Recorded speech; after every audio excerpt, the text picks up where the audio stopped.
to entertain you. Alexithymia. The inability to express one's feelings with words. Finding it hard to express one's true emotions.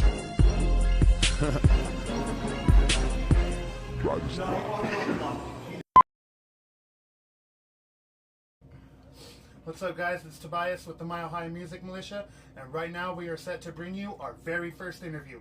And joining us with that honor is local hip-hop MC and co-owner of Rowdy Life Entertainment, O.K.C. Papi. Now, Papi, I'd like to get a couple things right off the bat. Where did you grow up, and what brought you to Colorado? So I pretty much was born and raised in a town called Dell City, Oklahoma. It's pretty much southeast side Oklahoma City. Moved there when I was about 5 years old with me and my dad, and started going through all the school systems: Dell City Elementary, Current Junior High, Dell City High School, went to Mid-Dell Technology Center, earned a little degree there. Pretty much grew up with a self-employed dad. You know, started off his little businesses and pretty much grinded, and he worked his ass off and eventually achieved his dream and pretty much was living his dream when he died roughly a year ago. I came out here about a year and a half, roughly, I want to say ago, and started pushing my little 3-song sampler. I decided to come out here. Didn't exactly know exactly what I was going to do, but I had an idea, and I knew that I had to do it. Because shortly before I came out here, I met my daughter for the first time. So it really kind of put some little foot up my ass, if you could say. You know, so I ended up pretty much, as my friends will tell you, I took off walking with my bags packed in an Oklahoma thunderstorm, and pretty much hitchhiked all the way to Salina, Kansas, before I got stuck on the interstate, and the cop told me I couldn't walk on the interstate because it's illegal. And I told him what I was doing. He goes, "Yeah, man, we've been chasing you, dude." He goes, "We've been getting calls all the way up since Oklahoma." I was like, "Yeah." He goes, "You're a pretty sneaky dude." He goes, "You've been getting rides?" I'm like, "Yeah." He goes, "Well, how'd you get here?" I was like, "On this side of town or in this town?" And the cop, of course, looks at me like smart ass, you know. He's like, "Well, how'd you get into my town?" I was like, "A lady dropped me off." He goes, "A woman gave you a ride?" I was like, "Yeah, a lady gave me a ride."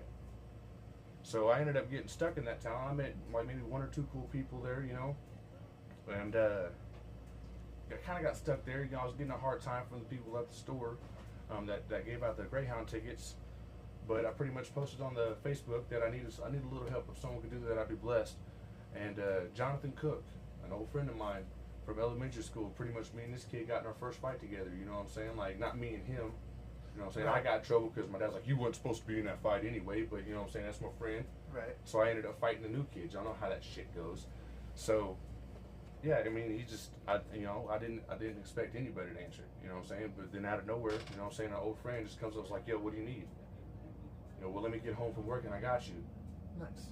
Well, it says it's one for Tuesday. I thought you said they couldn't go to a Friday. So that's what they're telling me. So he got it for Tuesday. The bus driver shows up. It's the last route out for the night. She says, "Well, I can see if I can take you." So she sends me in there to get my ticket. They won't give it to me. So she goes in there with me. You know what I'm saying? This is why I love older black women, man. She walked in there. She goes, "Excuse me, ladies and gentlemen."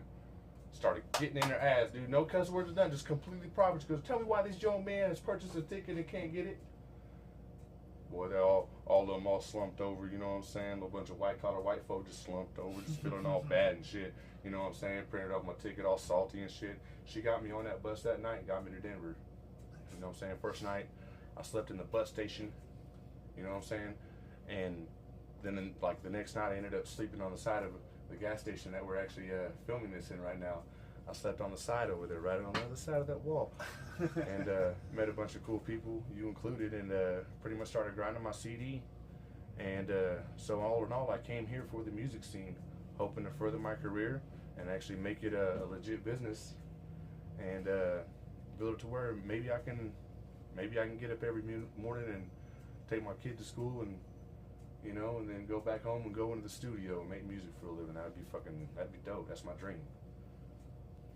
So after coming to Colorado, you meet up with your future business partner, Rowdy, and you guys create Rowdy Life Entertainment. Can you tell us a little bit about that experience? So this is part of where it goes into where I said, like, I kind of had a plan, but I kind of didn't have a plan. Pretty much, I'd walked into this bar a couple of times with a friend of mine, Ricky Barrientos. Hope I said his last name right. I hate for him to sneak a punch in. You got it. Okay, but yeah. So me and my boy walked in there. You know, we'd go in there and have some drinks every once in a while, play some pool. And I noticed they had a stage, sound equipment. I was like, man, did they do shows here? And he's like, I've only ever seen them do rock shows. I'm like, okay. Well, one day I was like randomly walking by the bar, and I decided to take one of my 3-song samplers in. And I gave it to the waitress. The waitress listened to it. Her sister listened to it. And pretty much it kind of got around. Next thing you know, one night when me and Ricky's there again, she walks up to me and says, hey, what do you think about hosting a hip-hop show here? I was like, what do you mean, like me coming here and performing? She goes, no, like you actually hosting the show. I was, you know, of course, excited that she even came up to me and asked me. Right. You know, but I dabbled a little bit in doing shows, but I didn't really, you know, all I know is a street hustle. I didn't know a lot about the promotional part of it. So I'm like, okay, well, let me think about it. Let me see if I can get stuff lined up. All I had was a 3-song sampler that I was wanting to run with. So one night, I go over to Brody Bittner's house, you know what I'm saying, because we ended up becoming friends. And we just sitting there at his kitchen table, just sitting there talking about this, that, and the other. And I brought it up to him, that they were wanting to do a hip-hop show there. Well, Brody tells me that, he goes, you know, that's kind of recently been like a dream of mine. I'm like, what do you mean? He goes, well, I wanna promote music. I was like, now what do you mean? Like, you wanna do music and you wanna promote it? He goes, no, I just wanna promote it. I was like, okay. I was like, why is that? He goes, man, I just like being around it. You know, I like being a part of it. I like being around it, seeing artists grow and seeing things develop. And he goes, you know, I just want to be a part of it. He goes, I love music, dude. You know what I'm saying? So he goes, I think that would be, you know, a cool living. Mm-hmm. I was like, okay, well, you know, I got this little bar that said we can host a show. You know what I'm saying? So if you're serious, we could try it. I've tried with people before, you know what I'm saying? There was always something that went wrong. Mm-hmm. You know, Expected. I'm not going to say that I wasn't at fault some of the times. Shit happens. Okay, so, you know, I was kind of weary at first. I'm sure he was too. But we ended up fucking hosting a show there, and then as soon as we got that show set up, he got another one, gives me a call, says, hey man, what do you think about opening up for ABK at the Roxy Theater in Denver? And I'm like, dope. Right. You know, I kept my composure and shit. You know, on the phone, I'm like, yeah, that's cool, bro. Yeah, man, it's dope. It's dope, bro. Yeah, hell yeah. That's all we gotta do is sell these tickets. Cool. Yeah, yeah. I hung up with him and went over behind the trash can, bro, and I sat down and I got on my knees and I prayed and I cried. You know what I'm saying? It was a dream. 2 days later is when I get the call about my dad. You know what I'm saying? Like, I'm in the store with my buddy Ryan White. You know, he's shoe shopping, you know what I'm saying? Mm-hmm. I get a phone call, next thing you know, he turns around and sees me on the fucking ground in the fetal position. You know what I'm saying? Someone told me my dad died. So I'm like, okay, we got this one show coming up with the pit stop. You know, we got ABK coming up. Brody's like, man, what do you want to do? Do you want to back out? I'm like, no, my dad wouldn't want me to. So with pretty much everything up in the air, I went and signed the paperwork. Me and Brody went and signed the paperwork for the Roxy Theater, and pretty much I looked at him and was like, you know, normally this is my job, you know what I'm saying, but you know, I gotta go back to Oklahoma, dude. You know, this is my dad, I gotta go back. So if I don't go back, it's gonna look real bad. Okay? But here's the thing. I need you to sell these tickets and do this for me and keep pushing. But when I go here, my family's gonna call the cops on me and I might go to jail. He's like, damn, for real? I was like, yeah, dude, like, my songs are real if you listen to it. To have my family, I'm a criminal. They're judgmental, hypocritical, look each other in the eyes, the feeling of sin. To the other half, I'm a role model and shit. You know what I'm saying? So, and that's how my whole family is. We all still love each other, but it's just two different sides. Mm-hmm. So, he's like, man, okay, I got you. So I went back to Oklahoma, went to my dad's funeral. Like I said, called the cops on me. I didn't go to jail. That's nice. And so I'm just like, yeah. So obviously my dad wanted me there if he paid the warrant that I had in that town. Right. So yeah, so after it was all said and done, man, I went to his funeral. A good portion of my family came and they sat at me with the table and they ate with me and we shared pictures. I got my dad's dog tag out of the deal, for real. And pretty much with that in my heart, dude, I came back. And it was just that, along with my daughter, my dad dying, and him achieving his dream before he died especially, it it was like, that just even more just makes me want this. So, like I said before, I ain't gonna stop. So, under Rowdy Life Entertainment, you dropped the album Alexithymia. Can you tell us a little bit about the meaning of the name and your thought process that went into writing these songs? So I actually found that word reading a book, if you can imagine. And, Maybe. yeah, right. Woo, I read a book and found a word. Okay, so, pretty much I had a falling out with the indie label that I was working with. And I'm not going to get all into the details. I'm not going to throw stones, but let's just say one thing in particular that kind of stuck in my rib a little bit was when my bio was wrote up. It said in my bio that I was unable to finish a project due to the inability to focus. So then I come across this word, Alexithymia, which means the inability to express one's feelings with words, finding it hard to express one's true emotions, which to me was like a fancy way of saying writer's block. So that's kind of where the whole title track for the CD kind of spawned from. And then pretty much after that, dude, when I sat down and started writing Alexithymia, I didn't know whose beats they were. All these beats that I picked for this mixtape, I didn't know who they belonged to. I'm being 100%. Okay, there was on a CD, like 60 CDs. The OK beat, I got off the homeboy's computer, who also gave me the CDs. Tiz, I'll throw him out there, the brown clown. So yeah, he gave me the beats on the CDs because he knew I needed some, and then I found the OK beat on his computer. He let me get that too. And so pretty much I had a bunch of beats to pick from. Alexithymia was originally going to be 11 tracks. I ended up dropping one.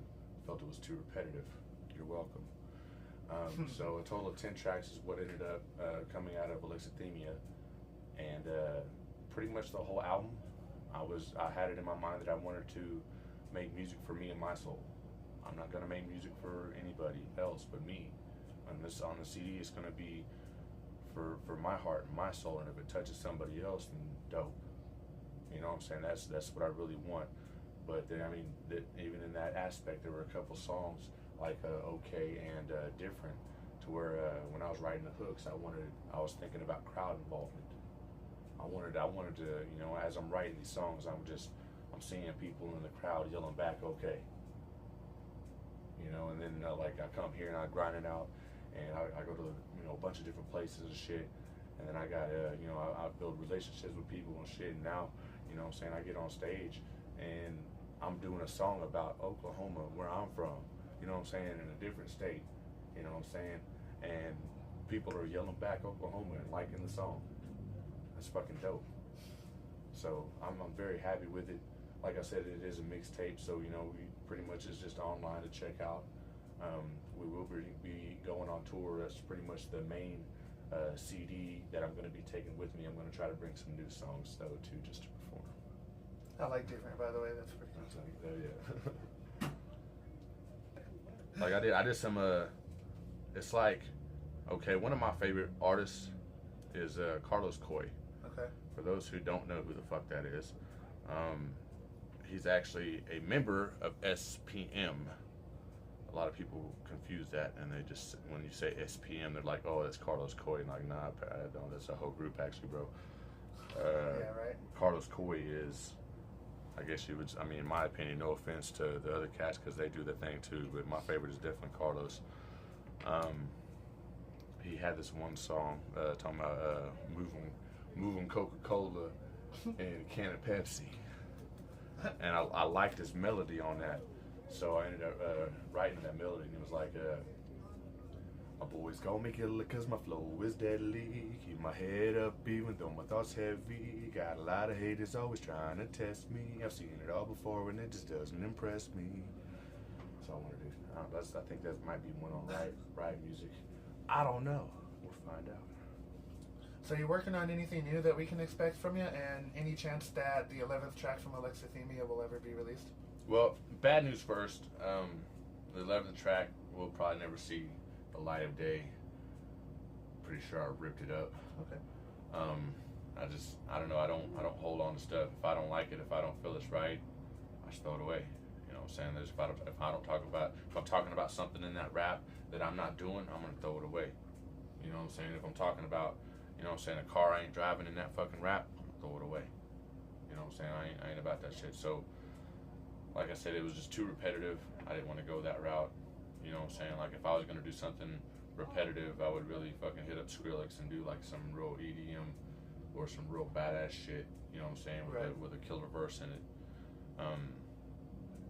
Which, if it was possible, you know what I'm saying? I am working on 2 projects right now. One entitled Riot Music, which is not what you might think. And then also another one that I'm working with. We haven't really decided on a name yet. We got a few little ones that we've thrown out.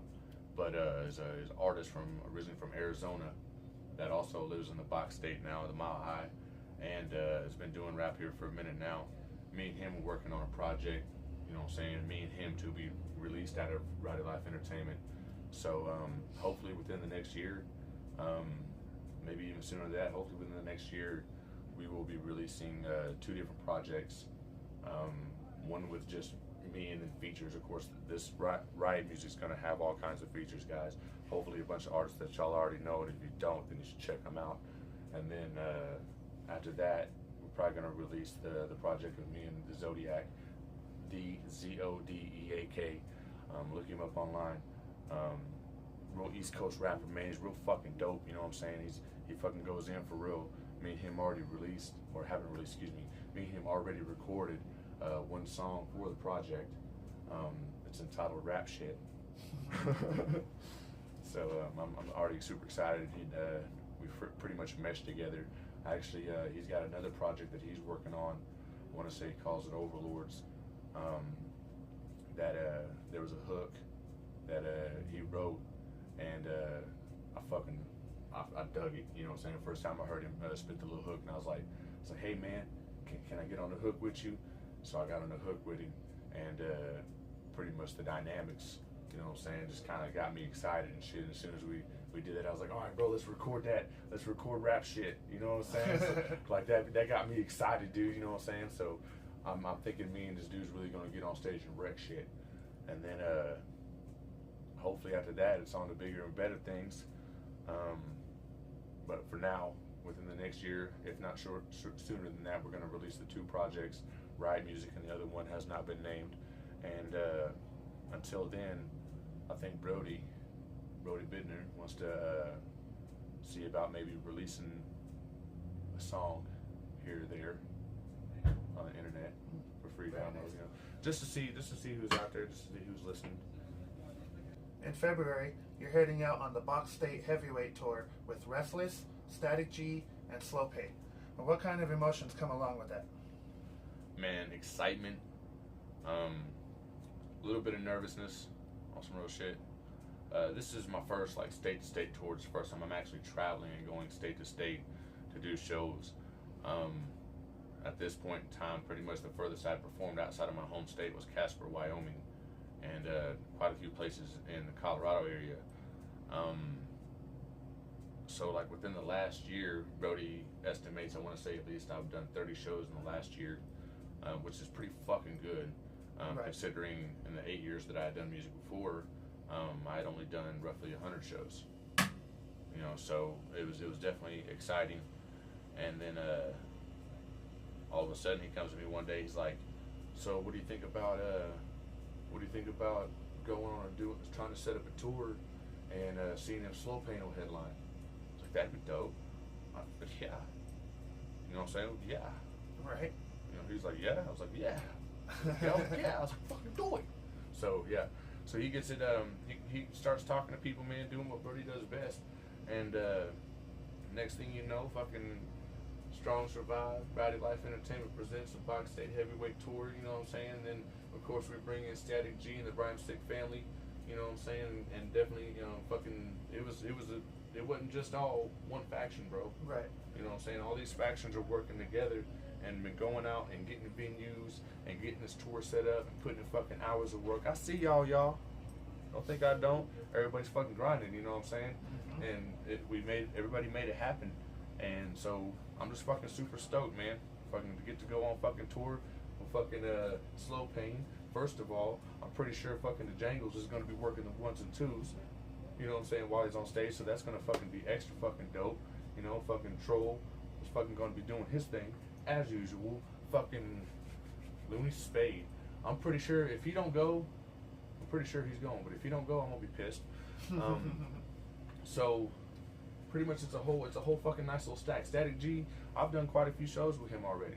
You know what I'm saying? He's a seasoned vet when it comes to this tour and stuff. He's been on quite a few tours, man. So I already know he's gonna do his thing. He's gonna fucking get alive. And then Restless, I'm ready to fucking see what this cat can do. You know what I'm saying? I haven't got to meet him up close or shake his hand yet. You know what I'm saying? So here's the dynamic. You know what I'm saying? I know all these guys. And then on the road, I'm going to get to know that guy. But we networking. You see that, bro? That's networking. So what city gets the pleasure of kicking off your tour, and where are you going to end it? For that information, you need to go to Rowdy Life Entertainment on Facebook. You need to go to check out Slow Pain. You need to go check out you need to go check out the Roxy Theater website. You know what I'm saying? You need to go check out the Rhyme Sick website. You need to go check out the Box State Heavyweight page on Facebook. You know what I'm saying? There's plenty of places. Go on YouTube and check out the commercial for the Box State Heavyweight Tour on YouTube. So there's plenty of places to get the information. The whole list is on these pages, is on these commercials for this. You know what I'm saying? Check out the High Music Militia page. They're going to keep updates on all the fucking places. Look it up on there. So there's plenty of places for you to go to check it out. If you don't see your city in your state, holler at your local promoter. Tell them you want to see Slow Pain. Tell them you want to see Static G. Tell them you want to see Restless and O.K.C. Papi. Can you describe the atmosphere of the local scene here in Colorado for us? Well, I know you don't like one-word answers, but I want to say dope. You know what I'm saying? Like, for real, I've been all over the U.S. I've seen quite a few different places, and music scenes, they vary. You know what I'm saying? It's different here or there. Where I'm from, it's really tough. And I come here, and it's like, I'm out here in the streets, I'm pushing my music, I'm meeting people, and it's like, they don't care what you look like, they don't care if you big, you small. They don't care if you paint your face. They don't care if you do paint your face. They don't care, you know what I'm saying, what kind of clothes you're really wearing. You could have some fucking grubby ass shoes on, some ripped ass jeans and shit, you know what I'm saying? Who gives a fuck? If you got talent, if God gave you a gift and you want to express it, come fucking do that. Alright, it's time for the 60-second throwdown. This is going to be a series of rapid fire questions where we are looking for a motion or a one-word response. Okay. All right, here we go. Medium rare or well done? Medium rare. Boxers or briefs? Boxers. Give me a rooster crow. Give me a pirate voice. Arr. Ghosts or goblins? What?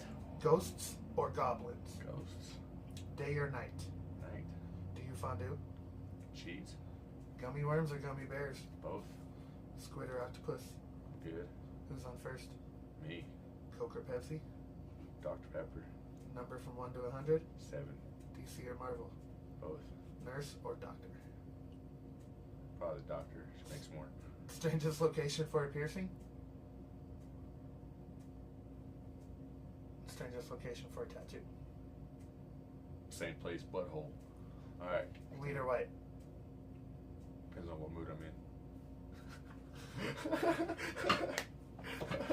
in. And that's a wrap.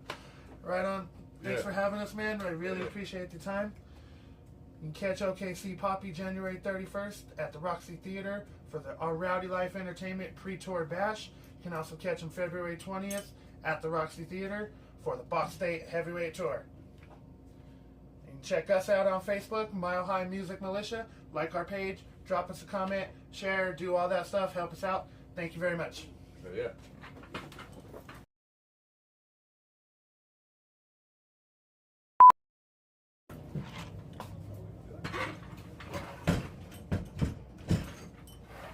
Been at it a minute, they wish I would quit it, they hate that I get it.